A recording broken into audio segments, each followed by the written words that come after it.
로마서 3장 23절 말씀. 제가 코가 막혀가지고 발음이 좀 이상해도 이해해 주시기 바랍니다. 로마서 3장 23절 말씀 우리 다 같이 합독하도록 하겠습니다.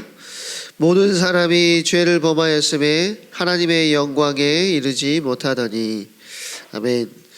오늘 죄인을 위한 복음, 죄인을 위한 복음이라는 제목으로 하나님의 말씀 증언하도록 하겠습니다. 지난주에 우리가 하나님의 복음이라는 제목으로 복음의 중심에 하나님이 계시다는 말씀을 우리가 나눴습니다. 그렇죠? 오늘은 그 복음이 왜 우리에게 꼭 필요한가? 다시 말해서 복음의 시작점에 있는 문제가 무엇인지 함께 살펴보는 시간이 됐으면 좋겠습니다. 마태복음 9장에 보면 예수님의 제자 중에 특별한 제자가 있어요. 누구냐면 마태입니다. 마태. 여러분들 잘 아는 마태복음의 저자인 마태인데 그는 세리였어요. 세리는 어떤 사람이냐면 요즘에 세리는 세무서에 일하는 분이 이제 그 당시에 세리잖아요. 근데 요즘에 세무서에 일하시는 분들처럼 그렇게 일을 하는 사람들이 아니고 우리 그 일제 강점기 시대를 생각을 하면 됩니다. 일본 제국주의에 빌붙어 가지고 한국 사람들을 수탈하고 세금을 일본에서 만약에 한 사람당 20만 원씩 걷어라 이렇게 하면 한 40만 원 걷는 거예요. 그 20만 원은 나라에다 갖다 바치고 20만 원은 자기 거 하는 거. 그게 그 당시 유대 안에서의 세리의 모습이었습니다. 그래서 세리는 당시 유대 사회에서 굉장히 죄인 중에 죄인으로 취급받던 사람들, 그런 부류였어요. 로마에 세금을 걷는 일을 하면서 백성들에게 돈을 더 걷어가지고 자기 배를 불렸다라는 것이죠. 근데 유대인들은 그들을 민족의 배신자, 도둑으로 여겼다라는 것입니다. 근데 예수님이 그 마태를 제자로 부르셨다라는 거예요. 심지어 마태의 집에 가서 다른 세리들, 그러니까 마태가 세리니까 주변에 있는 사람들도 세리가 많을 거 아니에요. 다른 세리들과 함께 식사를 하세요. 이제 이걸 본 바리새인들은 굉장히 분노하는 모습이 등장을 하죠. 어떻게 죄인들과 함께 식사를 할 수 있느냐는 거예요. 그때 예수님이 이렇게 말씀하셨어요. 건강한 자에게라야 의사가 쓸데있고 쓸데없고, 건강한 자에게는 의사가 쓸데없고 병든 자에게라야 의사가 쓸데있느니라. 나는 의인을 부르러 온 것이 아니요 죄인을 부르러 왔노라. 이렇게 말씀하십니다. 예수님의 이 말, 의인을 부르러 온 것이 아니요 죄인을 부르러 왔노라, 이 말을 우리가 좀 생각을 해보면, 그러면 예수님의 당시에 의인도 있었느냐, 이 말을 하는 것이 아닙니다. 사실은 모든 사람은, 오늘 본문에 우리 로마서 3장 23절에 보니까 뭐라고 하죠? 모든 사람이 죄를 범하였음에 하나님의 영광에 이르지 못했다라고 이야기를 하고 있어요. 그러니까 모든 사람은 죄인인데 어떤 사람은 자기가 행하는 어떤 일을 통해서 나는 죄인이 아니라고 여긴다라는 것이죠. 그러니까 죄인이 아니라고 생각하는 죄인과 죄인임을 알고 고백하는 죄인, 두 부류로 나눠져 있다라는 거예요. 그러면 우리 스스로도 질문을 해봐야 된다는 거죠. 나는 죄인인지 아니면 의인이라고 착각하고 있는지. 많은 사람들이 죄를 나쁜 행동이라고 생각합니다. 누군가를 때린다거나, 제가 지난주에 영재 머리를 똑 때렸거든요. 그래가지고 제가 영재한테 카톡을 보냈어요. 영재여, 미안하다. 내가 의도한 것보다 더 세게 때렸다. 그러니까 영재가 원래 그 정도로 때리려고 하신 것 같은데 막 이런 식으로. 그래서 제가 그랬어요. 아니다. 이렇게 했는데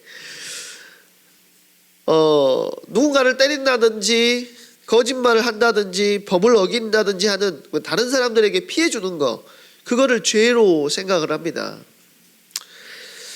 맞아요. 우리가 사는 시대에는 죄지만 성경이 말하는 죄는 그게 아니에요. 그러면 그거를 해도 된다는 말이냐, 그 말이 아니라 지금 다른 사람에게 피해를 주고 여러 가지 남을 때린다든지 죽인다든지 하는 것은 사실 죄의 결과로 오는 파생된 죄들이라는 거죠.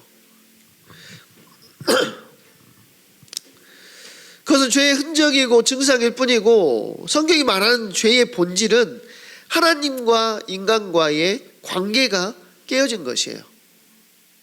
하나님은 창조주, 하나님과 인간과의 관계가 뭐예요? 하나님은 창조주 하나님이시고 인간은 피조물이라는 거죠. 하나님과 인간과의 관계는 원래 그 관계 안에서 정립되어 있어야 된다는 거예요. 우리는 하나님께 생명과 호흡을 받으면서 그 주님과 함께함을 통하여서 살아가는 존재라는 것입니다. 근데 인간이 스스로 하나님을 떠나가지고 스스로 왕이 되려고 했다라는 거예요. 창세기 3장에 보면 뭐라고 하죠? 하나님과 같이 되고자 해서 선악을 알게 하는 나무의 실과를 따먹은 거예요.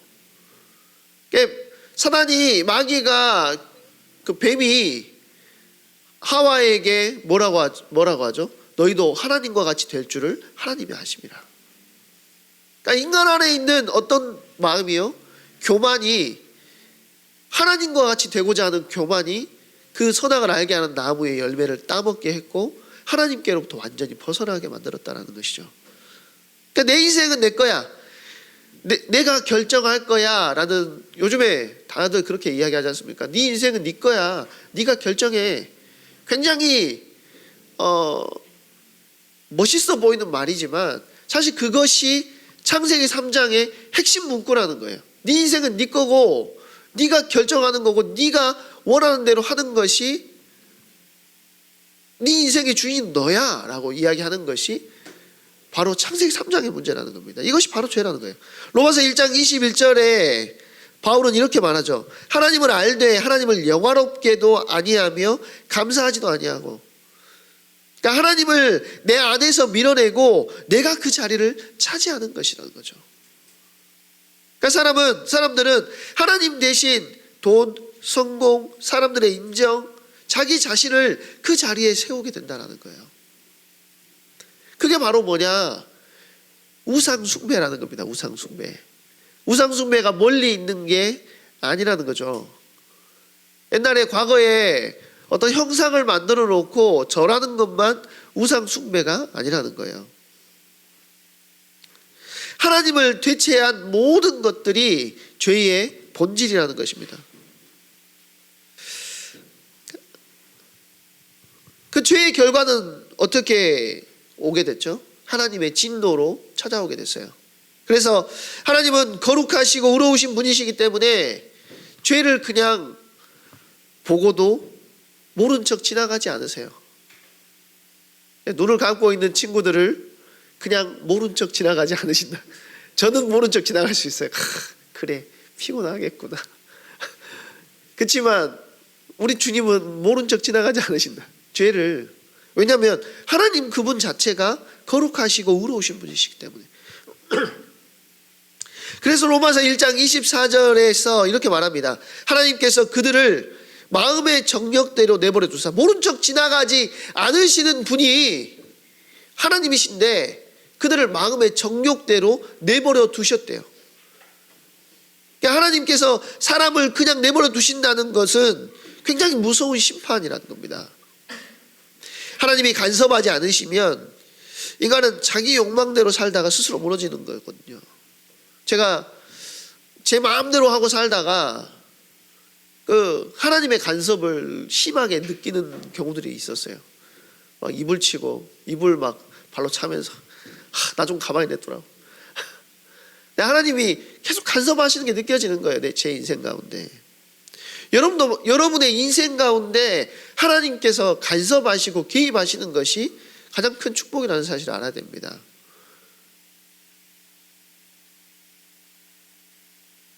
하나님이 간섭하시지 않는 것, 그것이 심판의 시작이라는 거죠. 하나님은 그래 네가 원하는 대로 한번 해봐라 하시면서 선을 거두시는 것이죠. 그러면 세상은 더 혼란스러워지고 악을 통제할 수 없이 커지게 된다는 겁니다. 오늘 우리가 보고 있는 이 세상의 혼란, 사실 그게 바로 하나님이 우리를 내버려 두고 계시는 결과라는 것이죠. 그런데 아직 시작에 불과하다는 거예요. 성경은 훨씬 더 크고 무거운 심판, 하나님의 적극적인 진노를 말하고 있어요.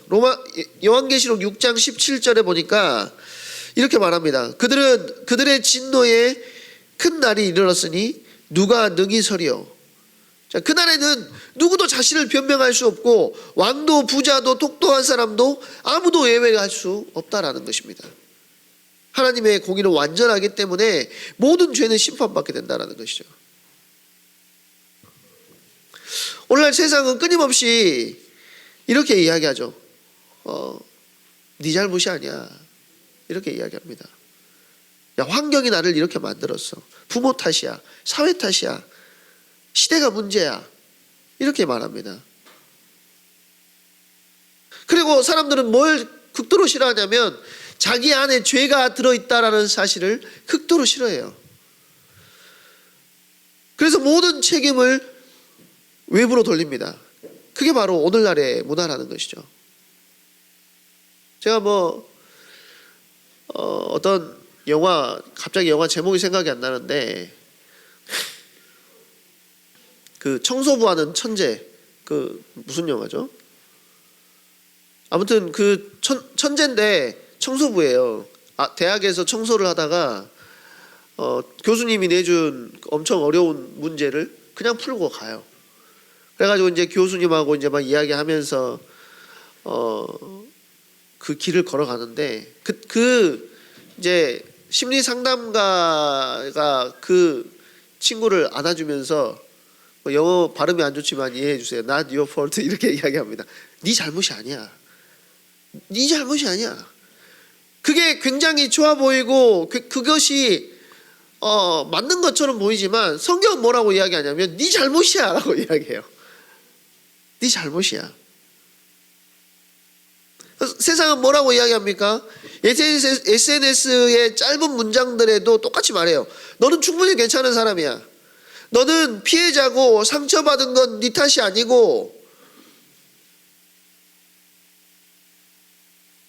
다 그거를 외부의 어떤 요인에 의해서 그렇게 됐다라고 이야기를 하는 것이죠. 물론 상처가 있는 것은 사실입니다. 그렇지만 성경은 이렇게 말하지 않는다라는 거예요. 뭐라고 하죠? 모든 사람이 죄를 범하였음에 하나님의 영광에 이르지 못했다. 성경은 인간을 근본적으로 피해자가 아니라 범죄자로 본다라는 거예요. 죄인으로 본다라는 것이죠. 우리가 상처받는 이유 중에 일부는 남의 죄 때문일 수 있습니다. 그러나 그 상처 속에서 또 다른 죄를 낳는 것은 나 자신이라는 거예요. 로마서 2장 1절에 바울은 이렇게 이야기합니다. 남을 판단하는 네가 같은 일을 행하느니라. 그렇게 해야. 우리는 늘 남을 판단하죠. 쟤는 틀렸어. 쟤 때문에 이렇게 됐어. 그런데 정작 우리도 똑같은 일을 한다는 거예요. 그래서 다른 사람의 죄는 확대경으로 보고 나의 죄는 현미경으로도 보지 않으려고 한다는 것이죠.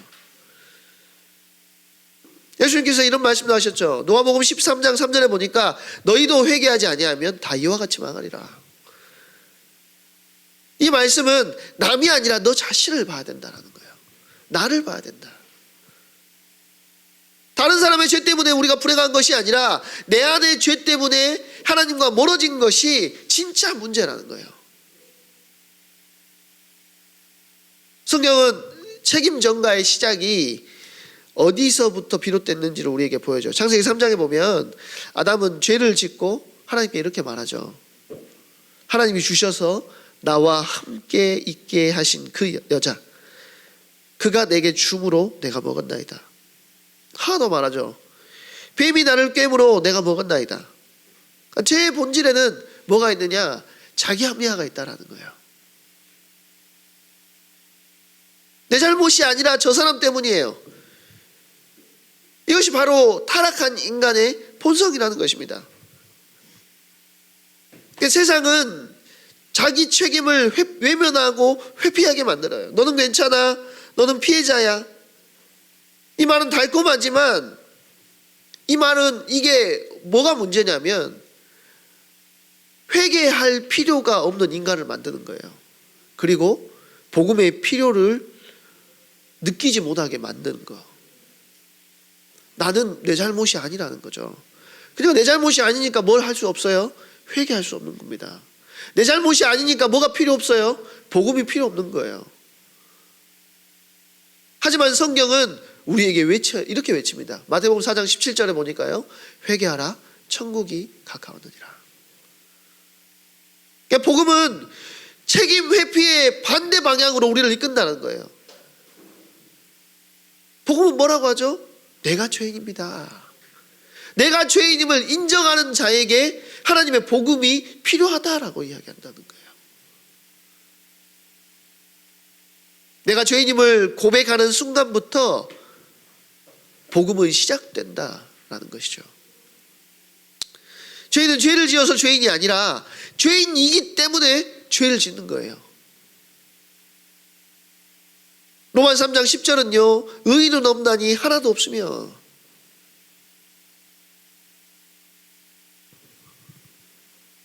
우리의 문제는 행동이 아니라 본성이라는 거예요. 본성. 우리는 태어날 때부터 죄의 성향을 가지고 태어났다는 것이죠. 왜 죄의 성향을 가지고 태어납니까? 하나님을 떠나 있는 상태 가운데 있기 때문에. 그래서 착하게 살려고 노력해도 마음 깊은 곳에는 여전히 나 중심의 죄가 있다는 것이죠. 율법은 이런 우리의 죄를 드러내는 거울이 된다는 거예요. 로마서 3장 20절에 보니까 율법으로는 죄를 깨달음이라. 그러니까 율법을 통해서 내 안에 있는 죄를 보게 하시는 거죠. 근데 중요한 건 뭐냐면 거울은 내 얼굴이 어디가 지금 잘못되어 있는지는 볼 수 있지만 그것을 씻을 수 있는 능력은 거울에는 없어요. 율법은 우리를 깨끗하게 해줄 수가 없다는 거예요. 단지 우리가 얼마나 더러워졌는지를 보여줄 뿐이라는 것이죠. 그래서 복음이 우리에게 필요하다는 것입니다.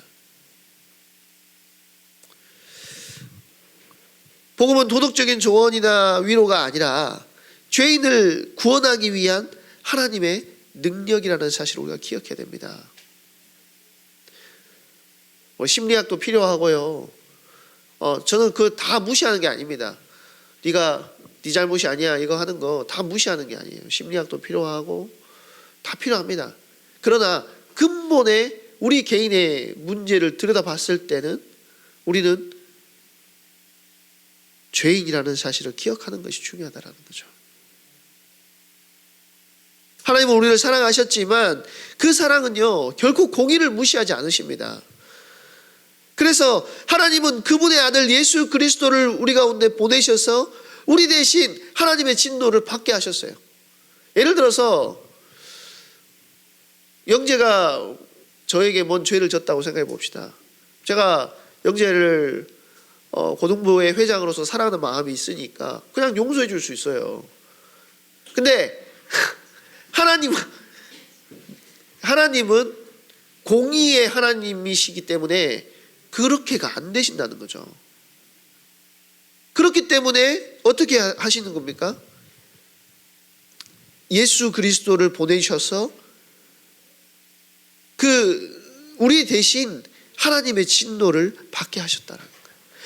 그래서 예수 그리스도가 이 땅에 오셔야 됐다는 것이죠. 우리 승찬이가 만약에 죄를 졌는데 승찬이 죄 문제 해결은 죽어야 돼. 하나님 앞에 이제 하나님 내가 죽으면 내 죄 용서해 주실래요? 죽으면 용서의 기회가 끝나요. 죽으면 하나님을 만날 수가 없어요. 어떻게 합니까? 우리가 하나님 앞에서 죄의 문제가 해결받을 수 있는 방법이 없다라는 것이죠. 그래서 하나님께서 예수 그리스도를 보내주셨다는 거예요. 그리고 하나님의 진노를 대신 받게 하셨다는 거예요. 예수님이 십자가에서 죽으신 것은 단순히 그냥 희생이 아니라 공의와 사랑의 만남이라는 사실을 기억해야 돼요. 하나님의 공의를 십자가에서 이루셨고 하나님의 사랑을 십자가에서 이루셨다라는 것입니다.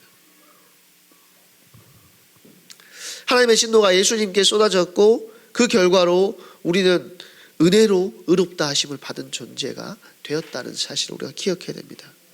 그것이 복음이에요. 복음은 착한 사람의 상이 아니라 죄인이 받는 선물. 나는 아무것도 할 수 없는 죄 가운데 있는 존재구나 라는 사실을 기억하고 주님의 은혜를 구하는 자에게 하나님께서 주신 선물이라는 거예요.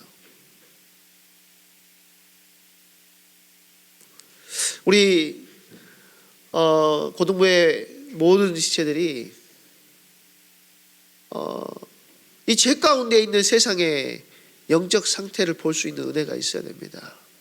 그 답은 하나밖에 없어요. 뭐죠? 예수 그리스도 안에만 답이 있다라는 사실 기억해야 돼요. 주변에 있는 많은 친구들이 여러분들 주변 안에 있습니다. 그 영혼들을 일으키고 살리고 세우는 방법은요, 다른 방법이 아니에요. 위로해 주는 것이 그들을 살릴 수 있는 게 아닙니다. 하나님의 복음으로만 그들을 살리고 일으켜 세울 수 있다는 사실을 기억하셔야 됩니다.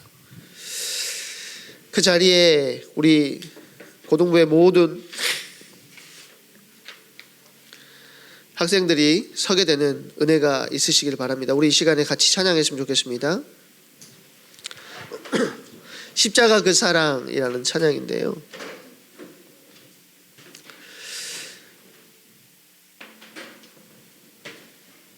죄인된 우리를 하나님께서 아들이신 독생자 예수 그리스도를 십자가에 내어주심으로 우리에게 새 생명의 길을 열어주셨습니다. 그 사랑을 잊지 않고 우리 속한 모든 현장 속에서 그 사랑의 전달자로 서는 은혜가 우리 가운데 있어야 되겠습니다. 우리 이 시간에 십자가 그 사랑 찬양하시면서 준비하신 예물 하나님께 드리도록 하겠습니다.